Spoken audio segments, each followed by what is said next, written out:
Line in. This is a strategic meeting by the state executives of the Zenith Labour Party and the party's flag bearer, Obiora Okonkwo, to appraise the progress made so far in the electioneering campaign and review the party's strategy given the security situation in the state.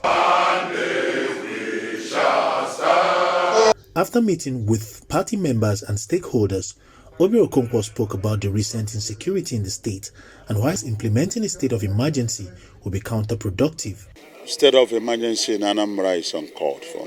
I believe that the worst is over, and I expect all the organs and agencies of government to do the needful. All right, the state has all it takes to have things under control. Let the government wake up. Let his security apparatus wake up.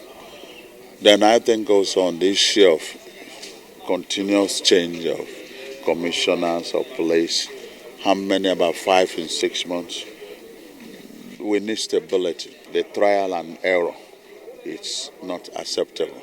And for all those who have ulterior motive for these changes, if at all there is, they should just keep off that plan. For some members of the ZLP, the November 6 election will be won clear and square, adding that other candidates and their parties have failed the people of the state. I belonged to PDP before now, but because of the irregularities being perpetrated when the primaries was done, a lot of people left the party. Then the Apoga, the present governor is from Apoga. Go to the street everywhere. You can see by yourself. He has not done anything.